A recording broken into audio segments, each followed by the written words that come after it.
The border between Spain and Portugal was marked by little more than a simple sign and an unmanned crossing point. But for Peter, it represented a threshold into a completely different world.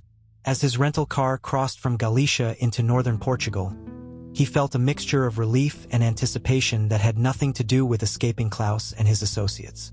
The landscape changed subtly but noticeably as he drove south toward Porto. The Spanish countryside had been dramatic and stark, full of sweeping vistas and ancient castles perched on hilltops.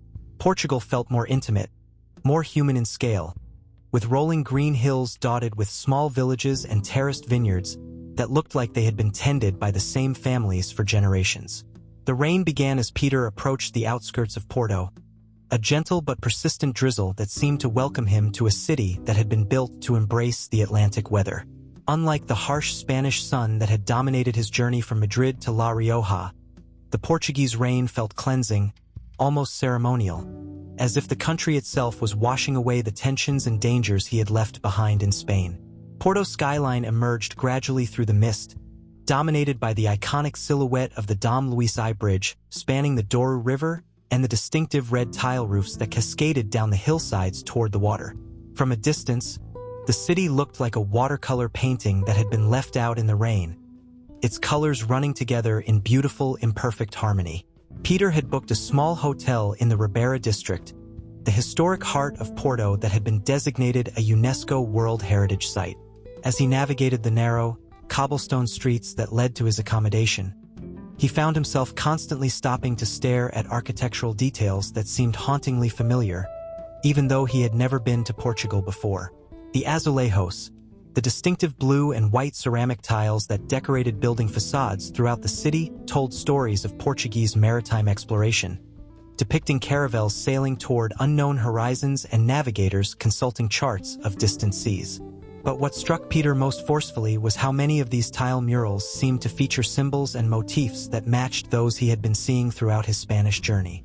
His hotel, a converted 18th-century merchant's house called the Casa do Bacalhau, sat directly on the riverfront with views across the Douro toward the port wine lodges of Vila Nova de Gaia. The proprietor, a friendly woman named Fernanda, greeted him in excellent English and immediately began sharing recommendations for experiencing authentic Porto. "You have Portuguese features," Fernanda observed as she handed him his room key. "Are you perhaps returning to visit family?" Peter hesitated, unsure how much of his story to share. "My family originated here, yes. The name was Mateus, but that was many generations ago." Fernanda's expression shifted subtly, becoming more attentive. "Mateus is a good Portuguese name. There have been important Mateus families in Porto's history, especially connected to the wine trade and navigation." "Really? I hadn't known that." "Oh yes," Fernanda continued, studying Peter's face more carefully. "There are still buildings in the city center that belong to Mateus merchants. Perhaps during your visit, you would be interested in seeing some of these historical sites." Peter spent his first evening in Porto walking through the Ribeira district, letting the city's rhythm wash over him. The rain had stopped, but the cobblestones remained wet and reflective, creating a magical atmosphere as the early evening lights began to illuminate the narrow streets and centuries-old buildings. Unlike the Spanish cities he had visited, Porto felt lived in rather than preserved. Children played in small squares while their grandparents watched from doorways. Restaurants spilled out onto sidewalks with the casual confidence of establishments that had been serving the same families for decades, and the sound of Portuguese conversation created a musical backdrop that was both foreign and oddly comforting. Peter found himself drawn to the river, where traditional Rebelo boats, the flat-bottomed vessels once used to transport port wine barrels down the Douro from the vineyard regions, bobbed gently at their moorings. Across the water, the famous port wine lodges of Vila Nova de Gaia displayed their signs in elegant script. Tailors, Sandman, Grams, and dozens of others that had been aging fortified wine in oak barrels for centuries. At a small restaurant overlooking the river, Peter ordered bacalhau à brás and a glass of vintage port, determined to experience the culinary traditions that had shaped his ancestors' world. The elderly waiter, noticing Peter's careful pronunciation of Portuguese words, struck up a conversation about the city's history and its connections to the broader world. Porto has always been a city of navigators and merchants, the waiter explained in accented English. We look outward to the ocean, not inward to the land. That is why so many Porto families spread across the world, but they always maintain connections to home. Do you know anything about families named Mateus who were involved in navigation or trade? The waiter's eyes lit up with recognition. Ah, you are perhaps related to the Mateus navigators? There is much history there, much pride.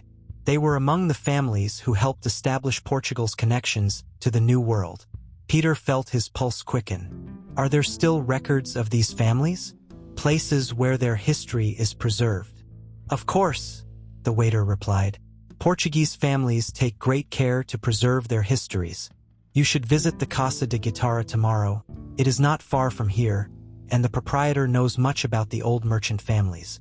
Tell him that Manuel from the Taberna do Real sent you.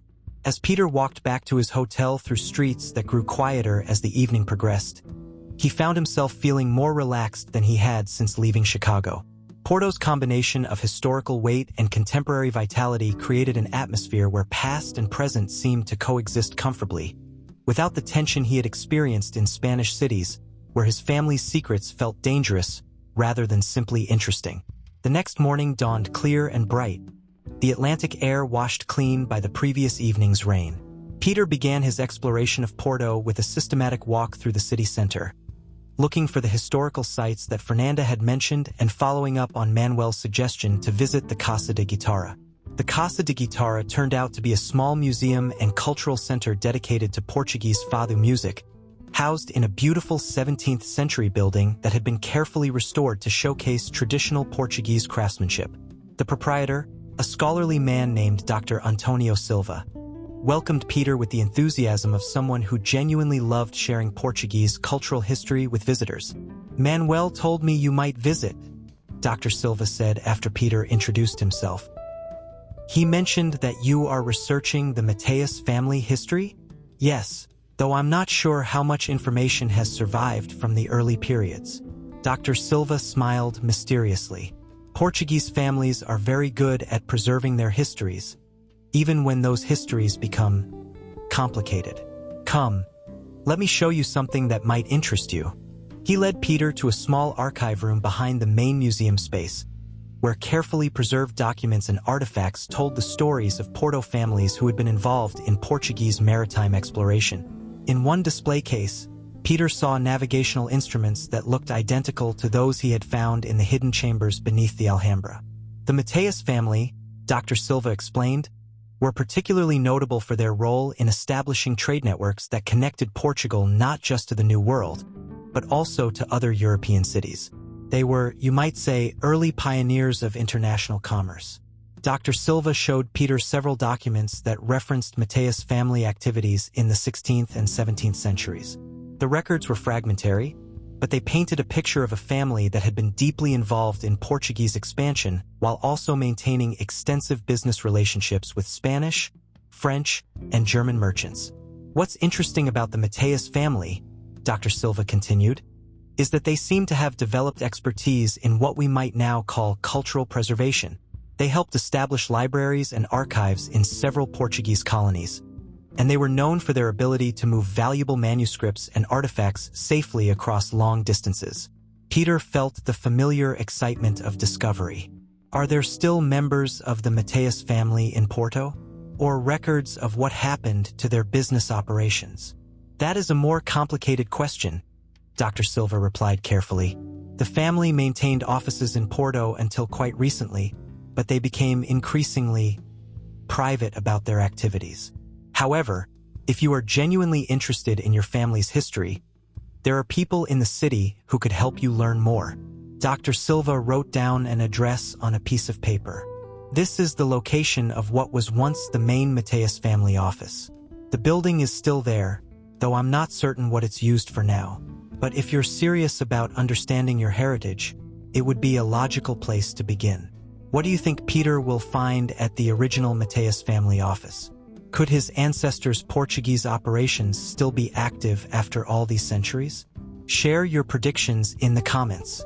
The address Dr. Silva had given Peter led to a narrow street near the São Bento train station, in a district that blended commercial activity with residential neighborhoods. The building itself was elegant but understated, a four-story structure with traditional Portuguese architecture that could easily house offices, apartments, or both.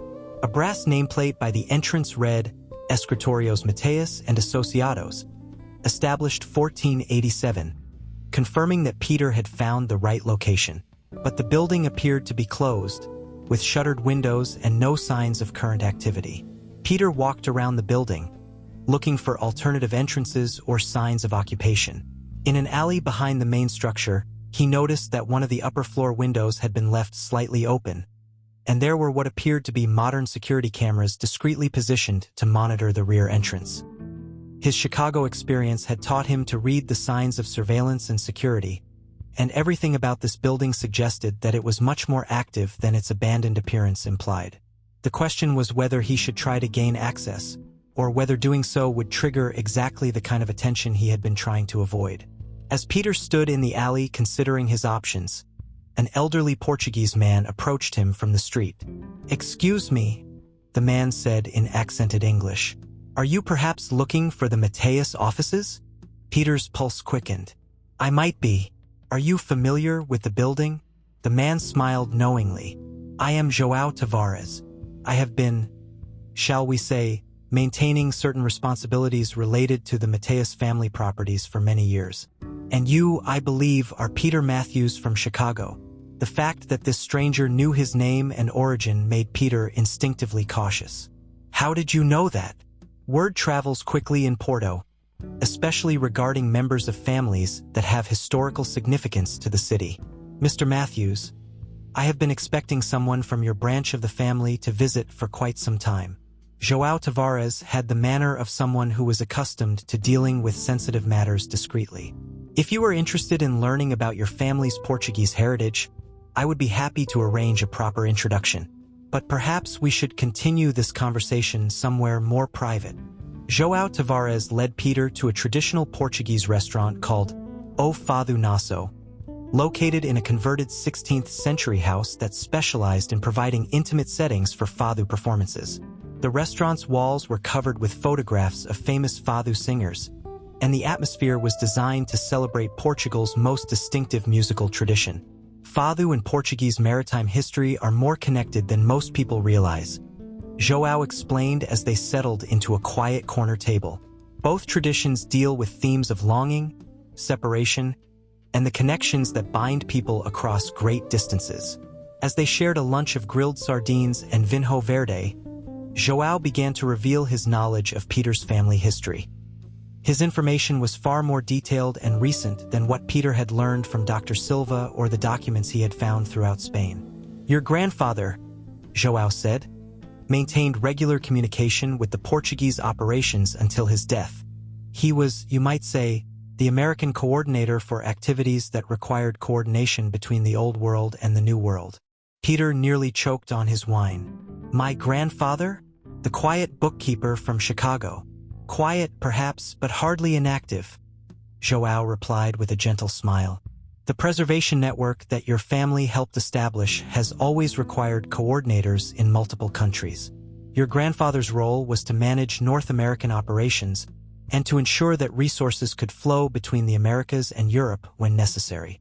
João showed Peter several photographs on his phone, images of his grandfather as a much younger man, standing with other people in front of buildings Peter recognized from his Spanish journey. One photo showed his grandfather with Klaus's grandfather in front of the Alhambra. Another showed him with several people in front of what appeared to be the Bodega de los Secretos in La Rioja. "The network has always been a family affair," João continued. "Not just your family, but multiple families who have maintained these connections for centuries. Your grandfather understood that his role was to prepare the next generation, you to eventually take on greater responsibilities." "But he never told me any of this," Peter protested. "I grew up thinking he was just a simple bookkeeper." "He was protecting you," João replied.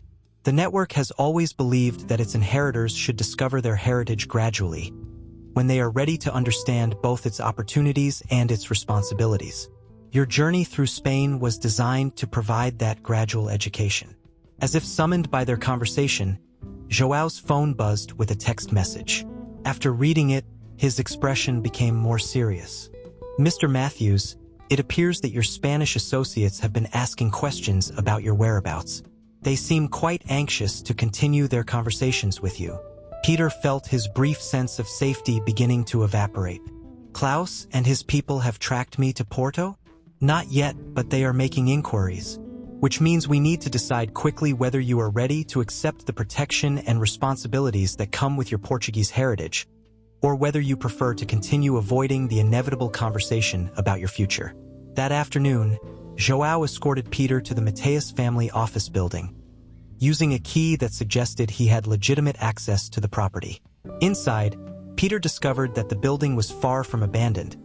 It housed a sophisticated operation that looked like a combination of law firm, financial services company, and cultural research institute. The ground floor contained a reception area and meeting rooms decorated with historical maritime artifacts and portraits of Portuguese navigators. The upper floors housed offices where several people worked quietly at computers and with documents, conducting business that appeared to involve international communications and financial transactions. "This is the current headquarters of the Portuguese branch of your family's network," Joao explained as he showed Peter through the facilities. "We coordinate with similar offices in Madrid, Barcelona, Frankfurt, and several other European cities." Peter examined the documents and computer screens he could see, recognizing the same kinds of financial records and coded communications he had found in the hidden chambers throughout Spain. But the Portuguese operation appeared to be much larger and more sophisticated than what he had discovered elsewhere. "How many people work for the network?" Peter asked. "Directly employed, perhaps 50 people across all locations," Joao replied. "But our activities involve hundreds of affiliated individuals and organizations. We are, you might say, a coordinating hub for activities that require international cooperation." In a conference room on the third floor, Joao showed Peter a detailed presentation about the network's current operations. The scope was breathtaking: humanitarian assistance programs in 12 countries, cultural preservation projects in dozens of locations, and financial services that helped people and organizations move resources across international boundaries quickly and discreetly. "Your inheritance," Joao explained, "includes not just access to accounts and properties that have been accumulating value for centuries. It includes responsibility for coordinating activities that affect thousands of people who depend on the network for their safety and security." Peter studied the financial statements that Joao showed him. The numbers were staggering: assets worth over €1 billion, distributed across investments, real estate, and liquid accounts in dozens of countries. But more importantly, the operational reports showed that the network was actively helping an average of 300 people per month relocate, protect assets, or access resources they couldn't obtain through normal channels. "This is overwhelming," Peter admitted. "I came to Spain looking for simple answers about my family history. I never expected to discover that I was inheriting responsibility for an international organization." Joao nodded understanding. "That is why the network has always introduced its inheritors gradually. But Mr. Matthews, circumstances have accelerated your education. Your Spanish associates are becoming impatient, and there are other parties who have become aware of your activities. We cannot continue protecting you indefinitely without your active cooperation." As if summoned by Joao's warning, Peter's phone rang. The caller ID showed Klaus's number, which he hadn't seen since escaping from the vineyard in La Rioja. "Answer it," Joao advised. "But remember that you now have options you didn't have before." "Hello, Klaus," Peter said, accepting the call. "Peter, thank God. We've been worried about you since La Rioja. Are you safe?" "I'm safe. And I'm learning things that you should have told me weeks ago." "Where are you?" Klaus pressed. "We need to continue our conversation about your family's network and your role in its future." Peter looked at Joao, who nodded encouragingly. "I'm in Porto, Klaus, learning about the Portuguese side of my inheritance." There was a pause on the line before Klaus responded. "Peter, that's potentially problematic. The Portuguese operations have been autonomous for decades. We're not certain their priorities align with the broader network's humanitarian goals." "What do you mean by that?" I mean that different branches of your family's network have developed different approaches to their responsibilities over the centuries. Some focus more on humanitarian assistance, others on cultural preservation, and some on financial activities that serve their own interests rather than the network's original mission. João was listening to the conversation and shaking his head in apparent disagreement with Klaus's characterization. Klaus, I think you and I have different understandings of what the network's original mission actually was. Peter, please be careful about who you trust. The Portuguese operations have access to resources and information that could be very dangerous if they're not managed properly. We need to meet in person to discuss how to proceed safely. And if I refuse to meet with you, then you're making a choice to trust people you've known for less than a week over people who have been protecting your interests for months. Peter looked around the conference room where he sat, surrounded by evidence of an organization that appeared to be both sophisticated and genuinely committed to helping people in need. Then he thought about his experiences with Klaus, which had involved manipulation, deception, and ultimately threats when cooperation wasn't freely given. Klaus, I'll call you back when I've decided what I want to do. Peter, don't make any irreversible commitments until we've had a chance to discuss all your options. I'll keep that in mind. After ending the call, Peter sat in silence for several minutes, processing the choice he knew he could no longer avoid. The rain had returned to Porto, pattering against the conference room windows and creating a peaceful atmosphere that contrasted sharply with the momentous decision he needed to make. Mr. Mateus, João said quietly, your family's network has survived for over 500 years because it has always attracted people who understand the difference between power that serves itself and power that serves others. The choice you make now will determine not just your own future, but the future of an organization that has helped preserve knowledge and protect people through centuries of upheaval. Peter watched the rain falling on the narrow streets of Porto, where his ancestors had begun the journey that had led to this moment. The city felt like home in a way that Chicago never had, and the people he had met here seemed to understand both the opportunities and the responsibilities of his inheritance better than those who had been pressuring him in Spain. João, Peter said finally, I think it's time I learned what accepting my Portuguese heritage really means. Thank you for staying with us through Peter's arrival in Portugal. The rain-soaked streets of Porto welcomed him home to a family legacy that's both more complex and more inspiring than he ever imagined. The original Mateus family office is still operating after 5 centuries, coordinating humanitarian work across 12 countries and managing over €1 billion in assets dedicated to helping people in need. But Klaus's warnings about the Portuguese operations suggest that not everyone in the network shares the same vision for its future. Peter now faces the choice he's been avoiding since Madrid: accept responsibility for leading a network that has been saving lives and preserving culture for centuries, or continue trying to escape from a legacy that seems determined to claim him. Porto's welcoming atmosphere and the genuine care shown by João and the Portuguese operations have given Peter his first real sense of belonging since leaving Chicago. But Klaus's warnings remind him that accepting this inheritance means choosing sides in conflicts he doesn't fully understand. What do you think Peter should do? Trust the Portuguese branch that feels like home, or believe Klaus's warnings about their true motivations? And what secrets might the full network be hiding that even Peter hasn't discovered yet? Don't miss the next episode, The Cafe of Forgotten Dreams in Coimbra, where Peter will discover that some family secrets are preserved not in hidden chambers or ancient documents, but in the dreams and memories of people who have been waiting decades for his arrival. Subscribe to our channel and hit the notification bell so you never miss a moment of this incredible journey. Peter's most important decision is just ahead, and it will change everything.